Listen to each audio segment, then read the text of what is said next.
नमस्कार, सभी का एक और नए अध्याय में स्वागत है। इसमें हम पढ़ेंगे अध्याय 8 को। शीर्षक है सम्राट अशोक, एक महान शासक। जो नए हैं चैनल पर मैं उसे बता देता हूँ। हम जैक बोर्ड क्लास 6 के बुक को पढ़ रहे हैं। यह बुक है हिस्ट्री का, जो झारखंड के स्कूलों में चल रहा है। यह बुक जेटेट और झारखंड के किसी भी एग्जाम के लिए बहुत ही उपयोगी है, क्योंकि झारखंड का एग्जाम है तो झारखंड के बुक से ही क्वेश्चंस मैक्सिमम पूछे जाते हैं।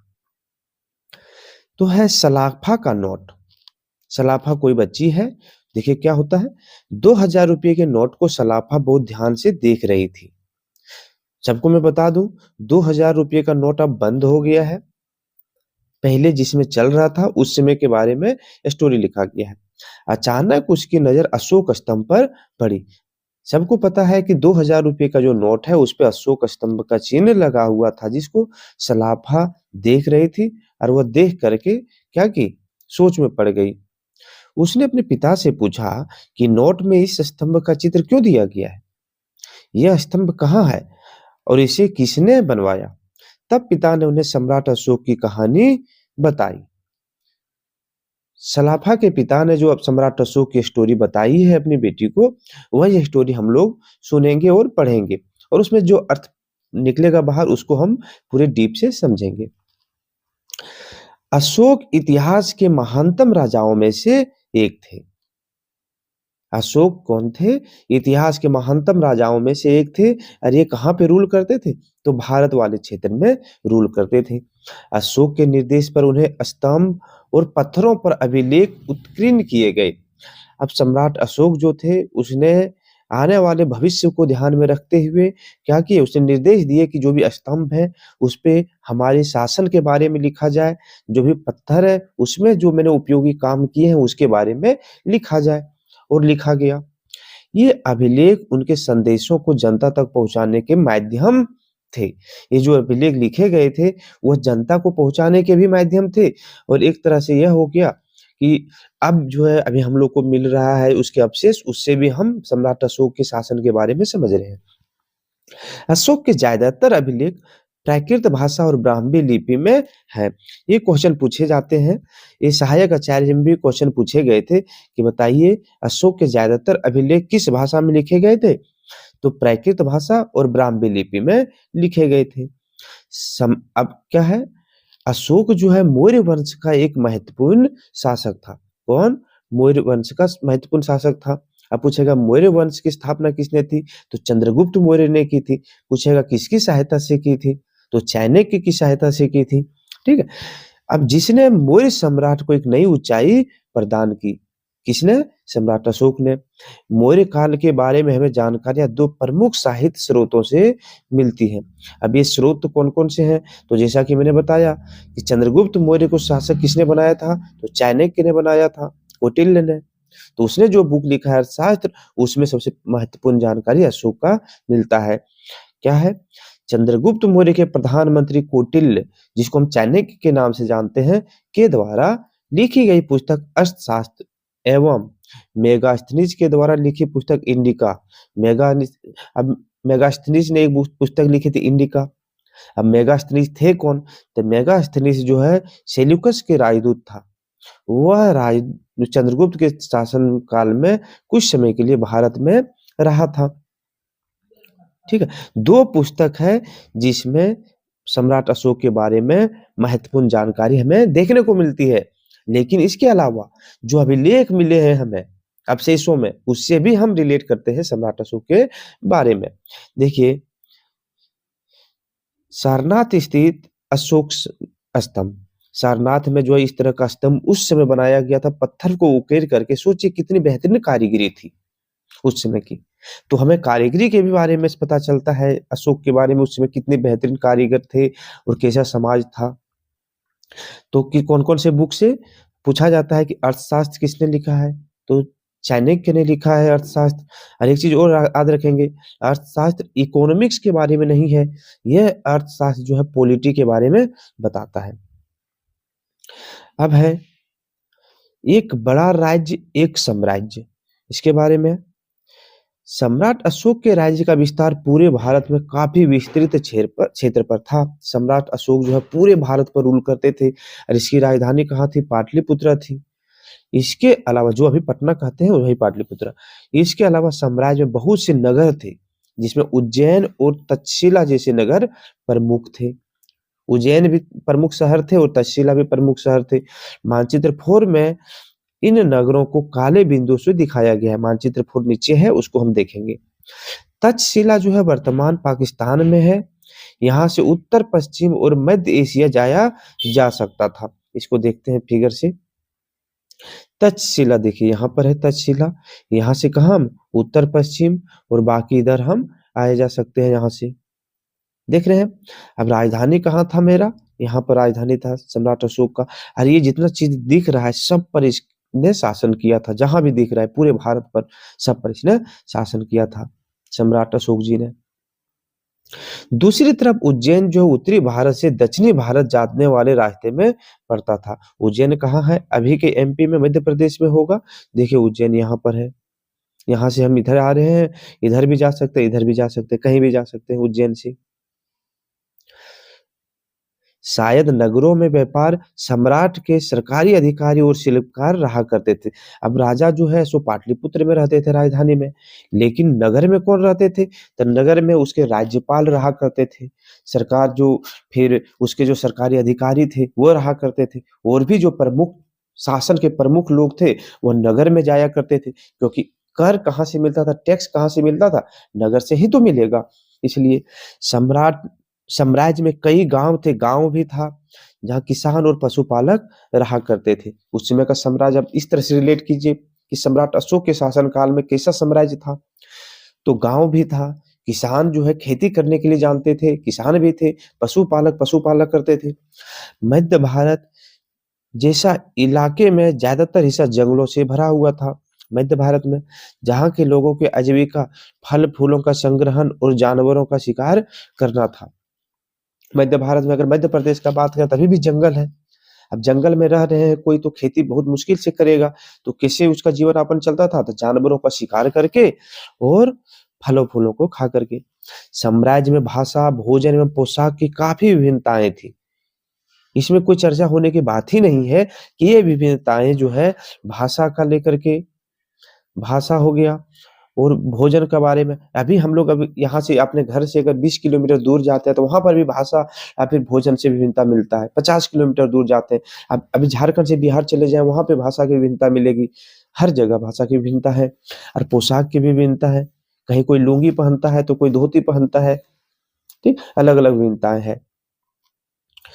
यह भी जाने मौर्य वंश के 3 महत्वपूर्ण राजा हुए। एक थे चंद्रगुप्त मौर्य जिसने इसका स्थापना किया था। दूसरा था उसका बेटा बिंदुसार और बिंदुसार का पुत्र था अशोक। ये तीनों महत्वपूर्ण शासक थे। उसके बाद जो है अशोक साम्राज्य का धीरे धीरे पतन होता गया। आगे है सम्राट अशोक के साम्राज्य का प्रशासन। कैसा प्रशासन था उसके बारे में भी देखेंगे। इसके पहले इस चीज को याद रखेंगे, क्वेश्चन बहुत ही इंपॉर्टेंट है, पूछे जाते हैं। अशोक के अन्य नाम। अभिलेख में जो अशोक का नाम जो मिलता है वो है देवनाम प्रिया के नाम से, और पुराणों में मिलता है अशोक वर्धन के नाम से। पुराणों में सम्राट अशोक का नाम अशोक वर्धन के नाम से जाना जाता है और अभिलेख में इसका नाम जो है देवनाम प्रिय के नाम से संबोधित किया गया है। मौर्य सम्राट के अलग अलग हिस्सों पर अलग अलग ढंग से शासन किया जाता था। ठीक है। पाटलिपुत्र और उसके आसपास के इलाकों पर सम्राट का सीधा नियंत्रण था। राजा के द्वारा अधिकारियों की नियुक्ति की जाती थी। अभी अधिकारी की नियुक्ति की जाती थी और ये कहाँ पे जाकर शासन करते थे? तो ये जाकर के बाहरी इलाकों में जो दूर दूर के इलाके हैं, नगर, वहां पे शासन करते थे। इसके अलावा राज्यपाल की भी नियुक्ति हुआ करती थी। मैं आपको बता दूं सम्राट अशोक जो थे अपने पिता बिंदुसार के शासन काल में उज्जैन के राज्यपाल थे। ठीक है, तो उसका मतलब यह हुआ कि सम्राट अशोक ने भी अपने शासन काल में भी बाकी के लोगों को जो है सो राज्यपाल के रूप में नियुक्त किया होगा अलग अलग नगर में, या फिर अधिकारी को भेजा करते थे। आगे है ये किसानों, पशुपालकों, शिल्पकारों और व्यापारों से टैक्स इकट्ठा करते थे। राजा के आदेशों का उल्लंघन करने वाले व्यक्तियों को अधिकारी सजा भी देते थे। अभी की तरह ही सारा चीज था। इनमें से कई अधिकारियों को वेतन भी दिया जाता था। संदेशवाहक जो डाकिया थे, एक जगह से दूसरी जगह तक घूमते रहते थे। राजा के जासूस अधिकारियों के क्रियाकलाप पर नजर रखते थे। ठीक है। राजा के जो गुप्तचर हैं वह अधिकारी के क्रियाकलाप पर भी नजर रखते थे। इसका मतलब यह हो गया कि अधिकारी कैसे काम कर रहे हैं, किसी पे अत्याचार तो नहीं कर रहे। यह गुप्तचर किसको जवाब देते थे? राजा को सीधा जवाब देते थे। इन सब के ऊपर सम्राट था, सभी के ऊपर, जो राज परिवार एवं वरिष्ठ मंत्रियों की सहायता से सब पर नियंत्रण रखता था। जितने अधिकारी थे उसके ऊपर जो है राज परिवार को भी रखा गया था, मंत्री थे, और उन सभी पर कौन थे?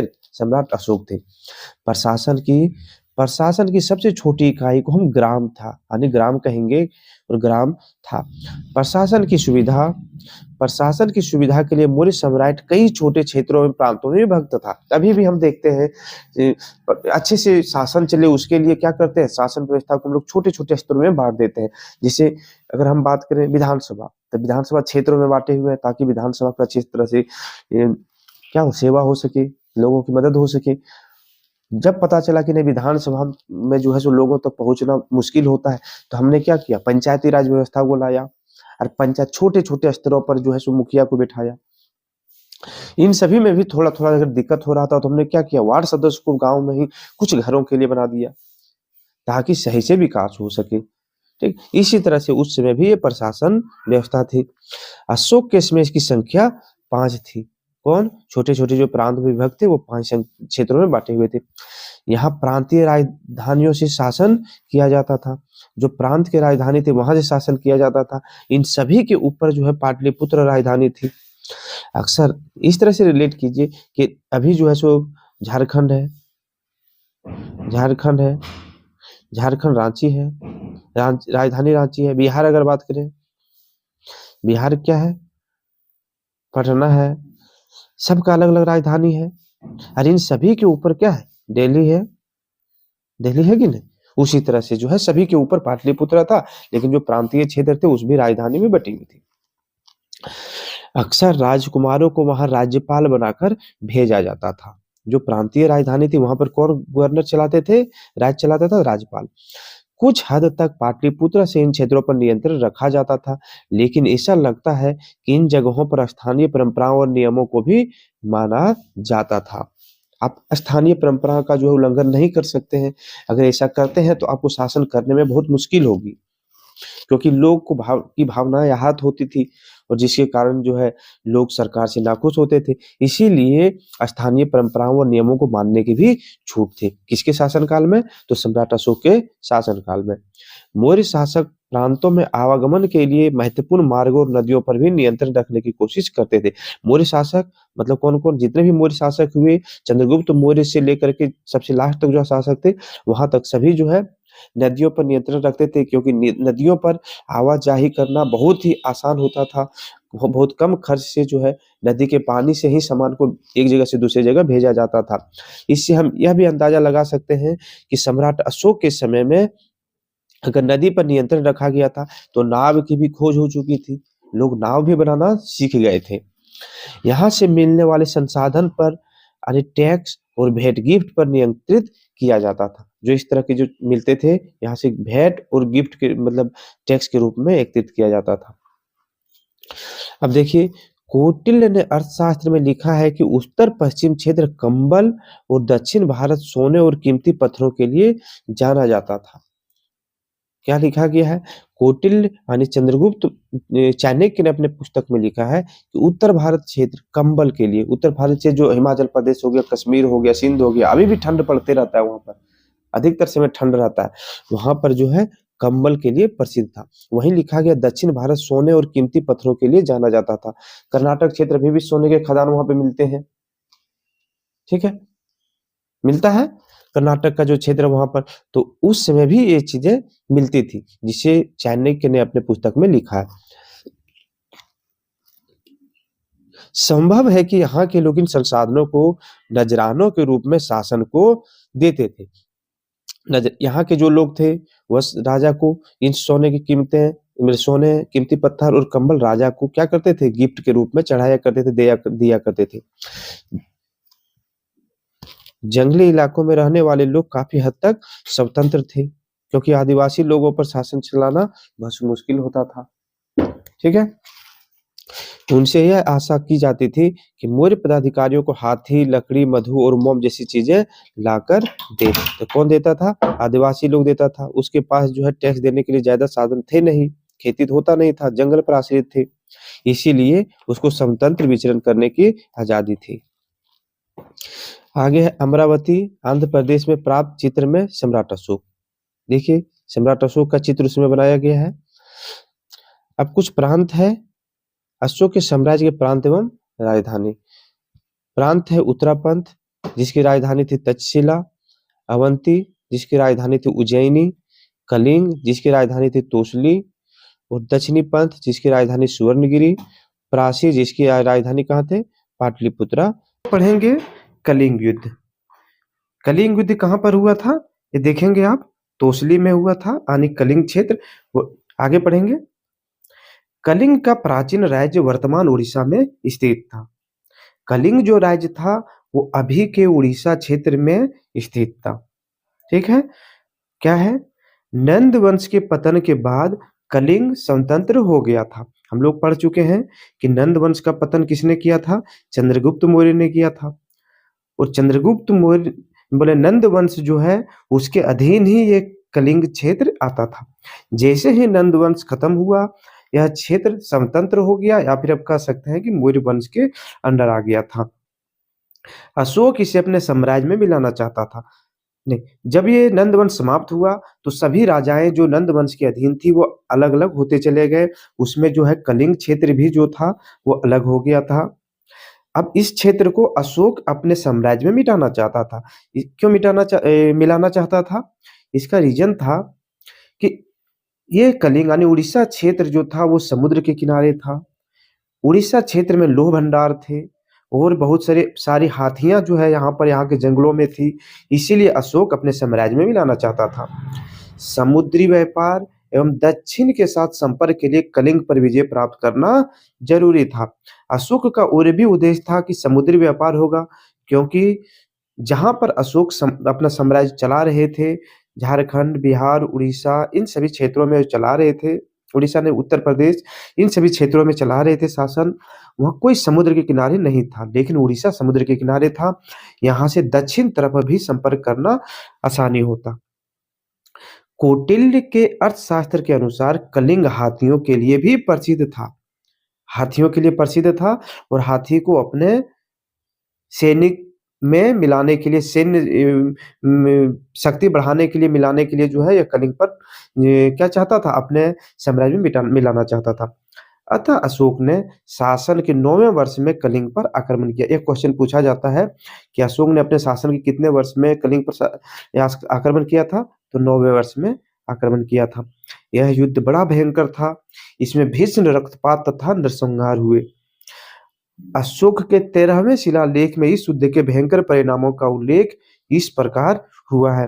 अशोक ने जो शिलालेख बनवाए थे उसके 13वें शिलालेख में इस युद्ध के बारे में भी लिखा है, जिसमें लिखा गया है इसमें 1,00,000 लोग मारे गए, कई लाख बर्बाद हुए, और 1,50,000 बंदी बनाकर निर्वासित कर दिए गए। अभी जो डाटा दिया गया 1,00,000 लोग मारे गए, जरूरी नहीं कि सिर्फ 1,00,000 लोग ही मारे गए होंगे, और भी बहुत लोग मारे गए होंगे, बहुत घायल हुए होंगे जो बच नहीं पाया होगा, क्योंकि उस समय डॉक्टरी सुविधा नहीं थी। 1.5 लाख को बंदी बनाया गया। युद्ध में भाग न लेने वाले ब्राह्मणों, शर्मनों तथा गृहस्थियों को अपने संबंधियों के मारे जाने से महान कष्ट हुआ। जो ब्राह्मण थे, जो वृद्ध थे, जो औरत थी, उसने तो युद्ध में भाग नहीं लिया था, लेकिन उसके अपने चाहने वाले, अपने परिवारजन जो है युद्ध में भाग लिए थे, जिसमें उसका भी क्षति हुआ, उसकी भी जान से हाथ धोना पड़ा। सम्राट ने इस विभत्स नरसंहार को स्वयं अपने आंखों से देखा था।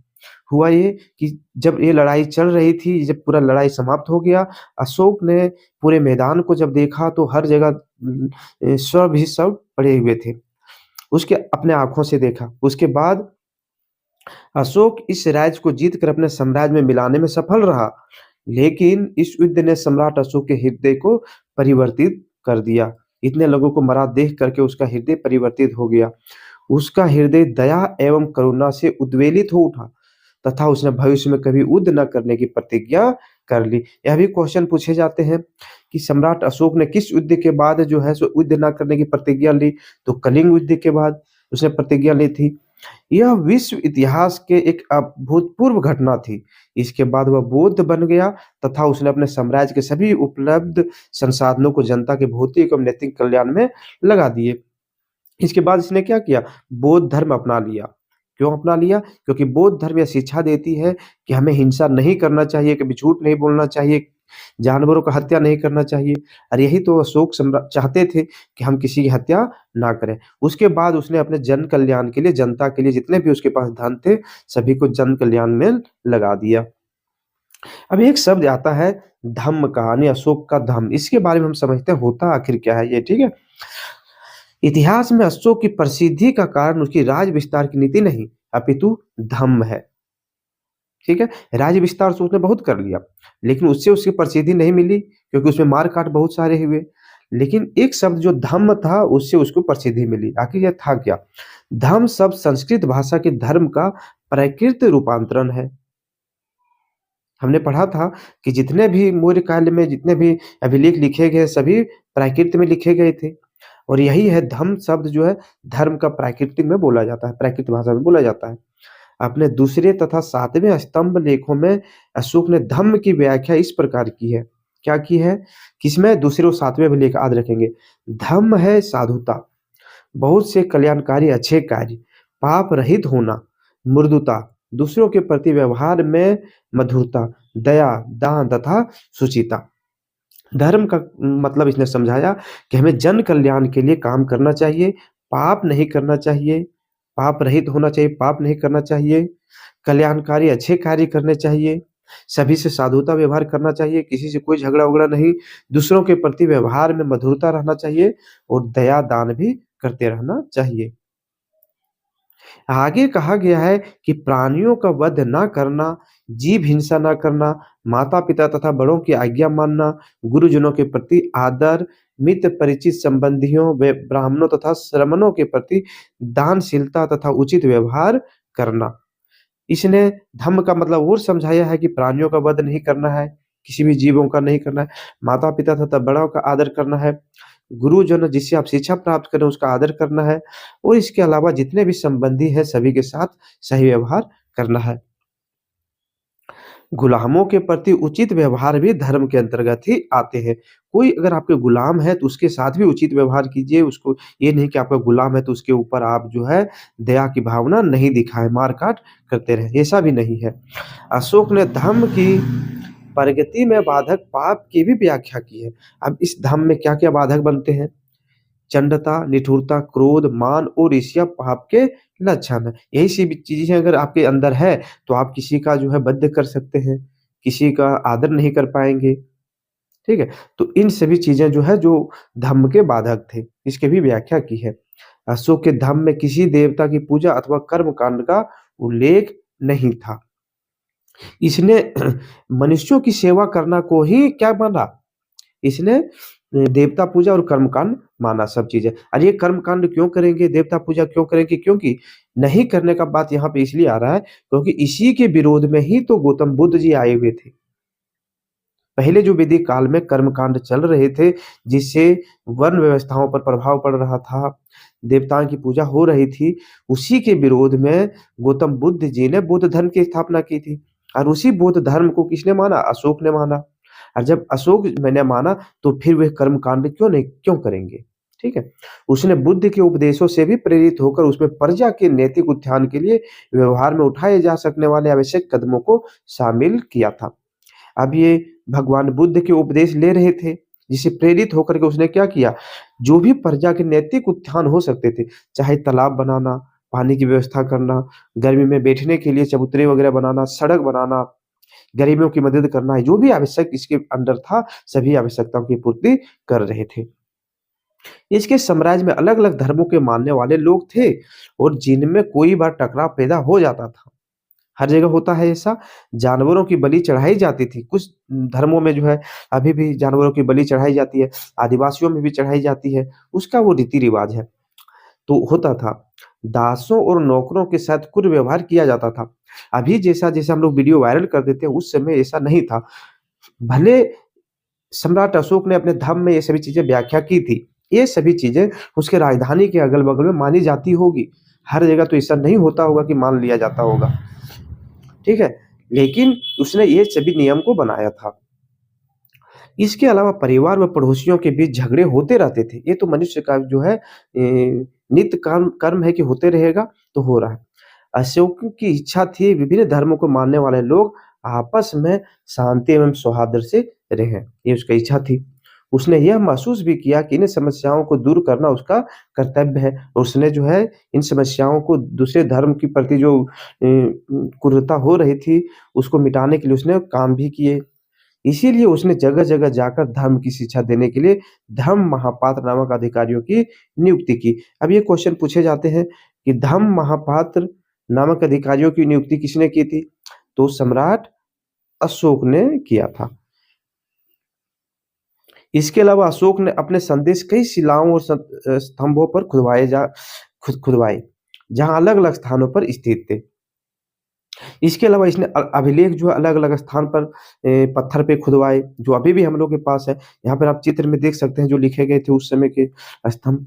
अधिकारियों का निर्देश दिया गया था कि वो राजा के संदेश को उन लोगों को पढ़कर सुनाए जो खुद नहीं पढ़ सकते थे। अब ये खुदवाने के बाद अधिकारी क्या करते थे? प्रजा में जाकर के इस चीज़ों का बखान करते थे। अशोक ने धम्म के विचारों को प्रसारित करने के लिए सीरिया, मिस्र, ग्रीस तथा श्रीलंका में भी दूत भेजा था। धर्म का प्रचार जो है अशोक ने सिर्फ भारत में ही नहीं बल्कि दूसरे देशों में भी करने का प्रयास किया। सबसे बड़ा बात अशोक में इसने अपने पुत्र जो है महेंद्र और पुत्री संघमित्रा को धर्म प्रचार के लिए श्रीलंका भेजा था। ठीक है? अशोक ने कलिंग अभिलेख में अपनी सारी प्रजा को संतान के बराबर स्थान दिया है। यह क्वेश्चन इंपॉर्टेंट है, पूछा जाता है कि बताओ अशोक ने किस अभिलेख में पूरी प्रजा को अपने संतान के बराबर का दर्जा दिया है? तो कलिंग अभिलेख में दिया है। उसे लगता था जैसे पिता अपने बच्चों को अच्छे व्यवहार की शिक्षा देते हैं, वैसे ही यह उसका कर्तव्य है कि अपनी प्रजा को निर्देश दे। वह समझता था कि राजा पर प्रजा का कर्ज है। ठीक है? जिस तरह पिता अपने बच्चों के लिए करते हैं, बच्चों के लिए काम करना, उसको पढ़ाना अपना कर्तव्य समझते हैं, उसी तरह से सम्राट अशोक ने भी अपने सभी जनता को अपना संतान माना और उसके प्रति कार्य करने का जो है, उसने बीड़ा भी उठाया था। और उसका मानना था कि राजा पर प्रजा का कर्ज है। अगर प्रजा आपको टैक्स दे रहा है, तो आपके ऊपर कर्ज है कि आप राजा के लिए भले प्रजा के लिए काम करें। ये अभिलेख देखिए कहाँ का है, कंधार अफ़गानिस्तान से प्राप्त प्राप्त अशोक के अभिलेख लगभग 2250 वर्ष पुराना यह अभिलेख यूनानी तथा अरामाइक भाषा में लिखा गया, अरामाइक भाषा तथा लिपि में लिखा गया है। देखिए, सम्राट अशोक का धर्म आज के धर्म से किस प्रकार भिन्न था? इसके बारे में सोचिए, मुझे लगता है लगभग सेम है, जिसे वह प्रजा का कल्याण करके ही चुका सकता था। अब ये राजा को अगर टैक्स मिल रहा है, तो राजा का कर्तव्य था कि प्रजा का कल्याण करके उस कर्ज को चुकाए। इसलिए उसने सड़क बनवाई, कुएँ खुदवाए तथा विश्राम गृह बनवाए। इसके अतिरिक्त उसने मनुष्य व जानवरों की चिकित्सा की भी व्यवस्था की थी। उसमें चिकित्सा की व्यवस्था उसने की थी। अधिकारियों को भय रहित होकर प्रजा का कल्याण करने का आदेश दिया गया था। उसके अलावा उसने अधिकारियों को भी निर्देश दिया गया था कि आप खुली तरह से, पूरी तरह से आपको छूट है कि आप प्रजा का कल्याण करें, उसके लिए कार्य करें। इस तरह अशोक ने प्रशासन को कल्याणकारी बनाने का भी प्रयास किया था। ठीक है? इसके अलावा देखिए सम्राट अशोक ने अपनी प्रजा के लिए कुछ संदेश लिखे थे जिसको यहाँ पे लिखा गया है। इसको पढ़ते हैं। बीमार होने, अपने बच्चों के जन्म एवं विवाह होने तथा यात्रा शुरू करने आदि विभिन्न अवसरों पर लोग अनुष्ठान करते हैं। ये कर्मकांड किसी काम के नहीं, इसके बदले अधिक लोग दूसरी रीतियों को माने तो वह ज़्यादा फलदायी होगा। इन प्रकार की रीतियाँ निम्न है। क्या बोल रहा है? जब कोई बीमार पड़ जाता है, किसी का जन्म होता है, विवाह होता है, या फिर कहीं हम जाते हैं, कोई कर्मकांड करते हैं, कोई बीमार पड़ने पर हम लोग क्या करते हैं, गस्ती कर देते हैं कि अगर ठीक हो जाएगा तो हम ये काम करेंगे। किसी का जन्म होता है तो छठियारी में हम लोग उत्सव मनाते हैं, विवाह होता है उसमें बहुत सारे खर्च करते हैं, खाना खिलाते हैं। तो वही अपने प्रजा के लिए सम्राट अशोक ने ये निर्देश दिया था कि आप इन कर्मकांडों को छोड़ करके जो आपके पास बचत बचता है, उसको कहीं और काम में उपयोग करें, ठीक है? क्योंकि उस समय का समाज इतना अमीर नहीं था। अपने दासों और नौकरों के साथ अच्छा व्यवहार करना, यह भी उसका नियम था, यानी संदेश था। बड़ों बड़ों का आदर करना, सभी जीवों पर दया करना, ब्राह्मणों तथा सवर्णों का दान देना, यह भी निर्देश था। अपने धर्म की प्रशंसा या दूसरे के धर्म की निंदा करना, दोनों ही बातें गलत है। हर किसी को दूसरे धर्म का आदर करना चाहिए। यदि कोई अपने धर्म की बड़ाई और दूसरे धर्म की बुराई करता है, तो वास्तव में अपने धर्म को ज़्यादा नुकसान पहुँचा रहा है। अभी भी हम लोग देखते हैं अपने समय में अपने धर्म की लोग प्रशंसा करते हैं, दूसरे धर्म की गलतियाँ निकालते हैं। तो यह भी सम्राट अशोक ने अपने संदेश में गलत बताया है। इसलिए हर किसी को दूसरे के धर्म के प्रमुख विशेषताओं को समझने की कोशिश करते हुए उसका आदर करना चाहिए। अब इसके बाद इसने क्या कहा है? इसके बाद इसने कहा है कि इन दूसरे धर्म में जो भी अच्छाइयाँ हैं, उसको आप भी फ़ॉलो करें, उसको मानें, ठीक? बुराई करने से अच्छा। इसके अलावा देखिए, भारत के प्रथम प्रधानमंत्री पंडित जवाहरलाल नेहरू ने लिखा है, क्या लिखा है? अशोक के धर्मोपदेश आज भी हमसे एक जैसी भाषा में बात करते हैं, जिन्हें हम समझ सकते हैं और जिसमें हम बहुत कुछ सीख सकते हैं। भारत के प्रथम प्रधानमंत्री पंडित जवाहरलाल नेहरू जी ने कहा था, यानी कहा है कि अशोक का जो भी उसने अपने संदेश दिए थे, अभी के लिए हम लोग के लिए उपयोगी हैं। ऐसा लगता है कि वो अभी की भाषा में लिखी गई है और हमसे अभी बहुत कुछ सीखने के लिए कह रही है। ठीक है? तो दोस्तों यह चैप्टर समाप्त हुआ। जो भी अभ्यास है आप देख लीजिए, अगर आप पूरे वीडियो को शुरू से लास्ट तक देखे हैं, तो फिल इन द ब्लैंक्स जो भी क्वेश्चन्स है उसको आप कमेंट बॉक्स में करेंगे, ठीक है? और अपने दोस्तों में ज़रूर इस वीडियो को शेयर करें। अगर चैनल पर नए हैं तो चैनल को सब्सक्राइब कर दें। धन्यवाद।